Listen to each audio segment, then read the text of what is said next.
Hello বন্ধুরা, আপনি কি জানেন হোয়াটসঅ্যাপের ডিসঅ্যাপিয়ারিং মেসেজ কিভাবে কাজ করে? চলুন দেখে নেওয়া যাক।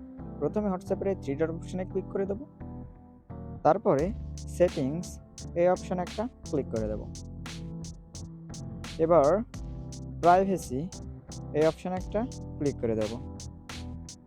এখানে ডিফল্ট মেসেজ টাইমার এই অপশনে একটা ক্লিক করে দেব। তো এখানে দেখা যাচ্ছে যে আমার এই মেসেজ টাইমারটা অফ করা আছে। আপনি চাইলে এখানে ৯০ দিন, ৭ দিন বা ২৪ ঘন্টা সিলেক্ট করতে পারেন। আপনি যেই সময়টা সিলেক্ট করবেন, আপনার পাঠানো এসএমএসগুলো ঠিক সেই সময় পরেই ডিলিট হয়ে যাবে। আপনি আপনার পছন্দ মতো সময়টি সিলেক্ট করে দিতে পারেন, যতটুকু সময় পর আপনি এসএমএসগুলো ডিলিট করাতে চাচ্ছেন।